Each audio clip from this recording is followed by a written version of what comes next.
प्रेम और प्रेम में बहुत भेद है।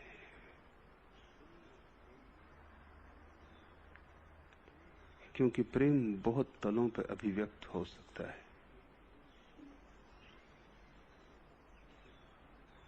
जब प्रेम अपने शुद्धतम रूप में प्रकट होता है, अकारण, बेशर्त, तब मंदिर बन जाता है। और जब प्रेम अपने अशुद्धतम रूप में प्रकट होता है, वासना की भांति, शोषण और हिंसा की भांति, ईर्षा द्वेष की भांति, आधिपत्य पजेशन की भांति, तब कारागृह बन जाता है। कारागृह का अर्थ है जिससे तुम बाहर होना चाहो और हो ना सको। कारागृह का अर्थ है जो तुम्हारे व्यक्तित्व पर सब तरफ से बंधन की भांति बोझिल हो जाए, जो तुम्हें विकास न दे, छाती पर पत्थर की तरह लटक जाए और तुम्हें डुबाए। कारागृह का अर्थ है जिसके भीतर तुम तड़फड़ाओ मुक्त होने के लिए और मुक्त न हो सको। द्वार बंद हो, हाथ पैरों पर जंजीरें पड़ी हों, पंख काट दिए गए हों। कारागृह का अर्थ है जिसके ऊपर और जिससे पार जाने का उपाय न सूझे। मंदिर का अर्थ है जिसका द्वार खुला हो। जैसे तुम भीतर आए हो वैसे ही बाहर जाना चाहो तो कोई प्रतिबंध ना हो, कोई पैरों को पकड़े ना।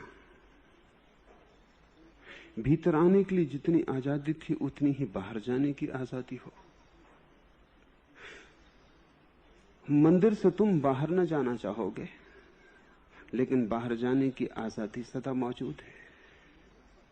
कारागृह से तुम हर क्षण बाहर जाना चाहोगे और द्वार बंद हो गया और निकलने का मार्ग न रहा। मंदिर का अर्थ है जो तुम्हें अपने से पार ले जाए, जहां से अतिक्रमण हो सके, जो सदा और ऊपर ले जाने की सुविधा दे। चाहे तुम प्रेम में किसी के पड़े हो और प्रारंभ अशुद्ध रहा हो, लेकिन जैसे जैसे प्रेम गहरा होने लगे वैसे वैसे शुद्धि बढ़ने लगे।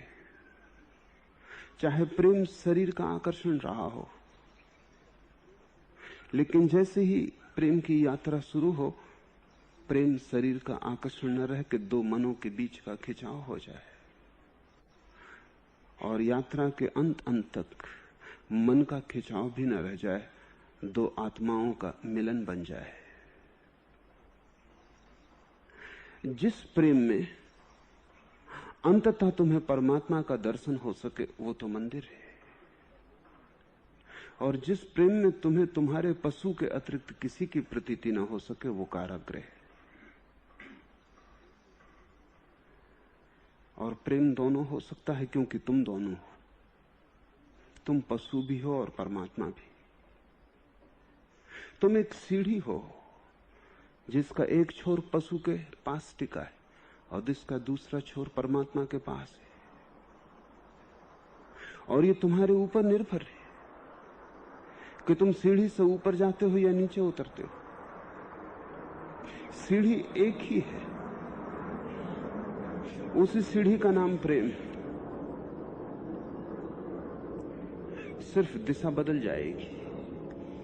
जिन सीढ़ियों से चढ़ के तुम मेरे पास आए हो, उन्हीं सीढ़ियों से उतर के तुम मुझसे दूर भी जाओगे। सीढ़ियां वही होंगी, तुम भी वही होगे, पैर भी वही होंगे। पैरों की शक्ति जैसा आने में उपयोग आई है वैसे ही जाने में भी उपयोग होगी। सब कुछ वही होगा, सिर्फ तुम्हारी दिशा बदल जाएगी। एक दिशा थी जब तुम्हारी आंखें ऊपर लगी थी आकाश की तरफ, और पैर तुम्हारी आंखों का अनुसरण कर रहे थे। दूसरी दिशा होगी, तुम्हारी आंखें जमीन पे लगी होंगी नीचाइयों की तरफ, और तुम्हारे पैर उसका अनुसरण कर रहे होंगे।